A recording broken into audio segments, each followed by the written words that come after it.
Hello बच्चों, कैसे आप लोग। तो चलिए मैं आपको द्विघात समीकरण जो 10वीं क्लास में पढ़ना है उसके बारे में कुछ महत्वपूर्ण जानकारी आपको देने जा रहा हूं।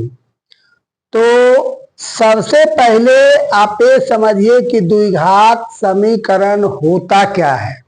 हम किसे कहते हैं द्विघात समीकरण, जिसको इंग्लिश में क्वाड्रेटिक इक्वेशन कहा जाता है।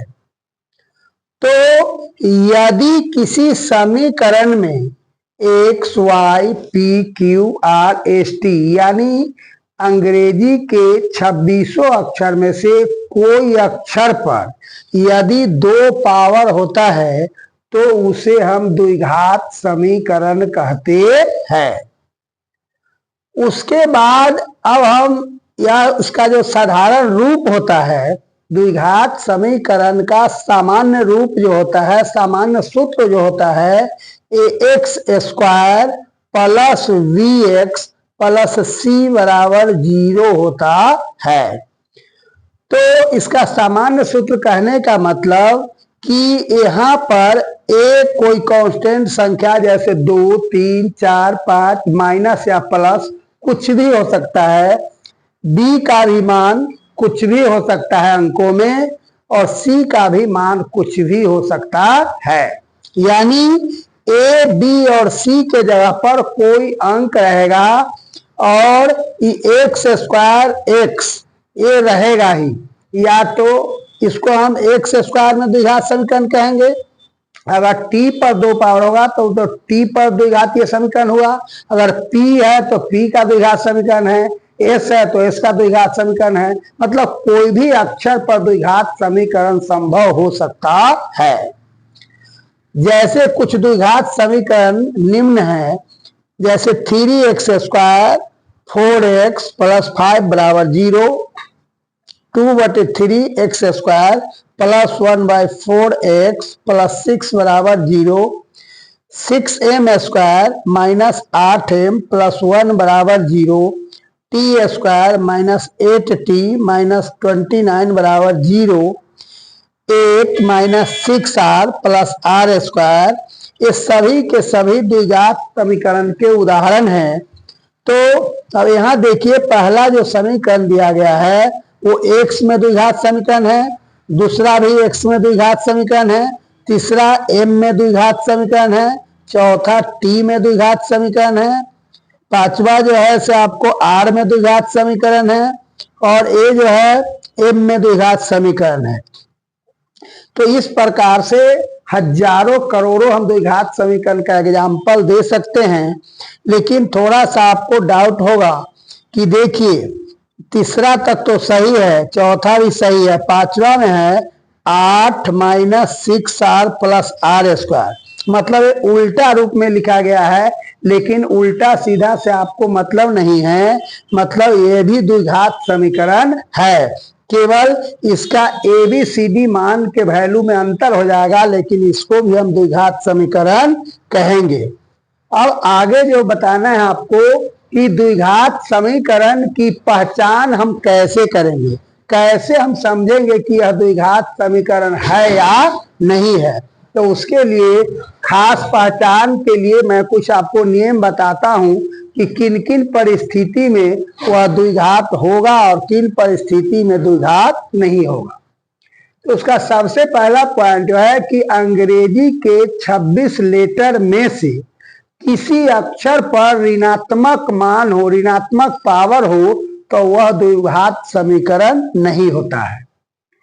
दूसरा है कि 26 लेटर में से कोई अक्षर यदि भाग के रूप में यानी अपॉन यानी बटा के रूप में रहे तो वह भी जो है अधिकांश परिस्थिति में द्विघात समीकरण नहीं होता है।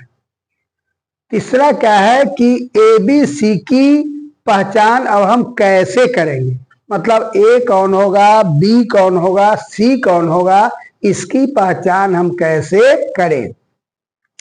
तो एक नंबर में है कि अल्फाबेट के कोई अक्षर पर यदि 2 पावर है यानी घात उसका 2 है, तो उसके बगल में जो गुणांक है, कोफिशिएंट है, वही गुणांक को हम A कहते हैं। दूसरा है कि अगर एक्स स्क्वायर में समीकरण दिया हुआ है तो एक्स जो होगा जिस पर कोई घात नहीं है तो एक्स के बगल में जो गुणांक है उसको हम बी कहते हैं। मतलब जिस पर कोई घात नहीं हो, कोई पावर नहीं हो, एक पावर छुपा हुआ हो तो उसके गुणांक को हम बी कहते हैं। तथा वैसी संख्या जिसके गुणांक ए बी सी डी में से कोई लेटर नहीं हो, केवल कोई वास्तविक मान हो, कोई भी संख्या हो 2, 3, 4 माइनस प्लस कुछ भी हो तो उसी को हम सी कहते हैं। तो ए बी सी की जब आप पहचान सही कर लेंगे तो हिसाब बनाने में सुविधा होगी। तो कुछ ये आपको प्रश्न दिए गए हैं जिसमें ए बी सी की पहचान करना है। जैसे 5x² माइनस 10x प्लस 3, इसमें ए बी सी का मान क्या है। तो देखिए मैंने अभी तुरंत आपको पहचानने का नियम बताया हूं कि अगर 2 पावर दिया हुआ है द्विघात समीकरण में तो उसके बगल में जो अंक है, गुणांक है, उसी को हम क्या कहते हैं, ए कहते हैं। इसीलिए यहाँ x² के बगल में 5 है तो ए का मान 5 हो गया। अब यहाँ देखिए x के बगल में कितना है, 10 है, लेकिन इसका चिन्ह माइनस है तो चिन्ह के साथ हम लिखेंगे प्लस हो तो प्लस, माइनस हो तो माइनस, तो b हो गया -10। और c क्या है, जिसमें कोई एबीसीडी का लेटर नहीं है तो c बराबर 3 हो गया। उसी प्रकार से दूसरे क्वेश्चन में p² का गुणांक 3/4 है, इसीलिए a का मान कितना हो गया, 3/4। डी का मान कितना हो गया, 1/3। और जिसमें एबीसीडी नहीं लिखा हुआ है -8 है तो सी हो गया -8। तीसरा जो है कि 3m², तो m² के गुणांक 3 है, इसलिए a का मान क्या हो गया, 3। और b इसमें है ही नहीं क्योंकि m² है, उसके बाद 3 संख्या है जिसमें एबीसीडी नहीं लगा हुआ है कोई लेटर, तो वो हम पहले बताया कि वो c होता है। तो इसमें b नहीं है तो उसके जगह पर आप 0 लिख सकते हैं। तो b का मान क्या हो गया, 0 हो गया और c का मान -4 हो गया। अब चौथा नंबर जो क्वेश्चन है 2p² माइनस 3p बराबर 0, तो इसमें आप गौर कीजिए कि p² के बगल में 2 है तो a का मान 2 हो गया। b इसमें -3 हो गया क्योंकि -3 है p के बगल में, और इसमें 3 संख्या कुछ नहीं है तो c बराबर 0 हो गया।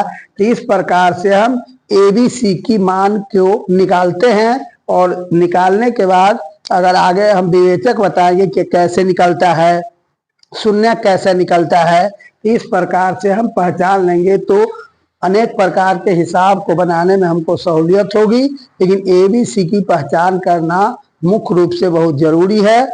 तो देखिए मैं आगे फिर और बताता हूँ।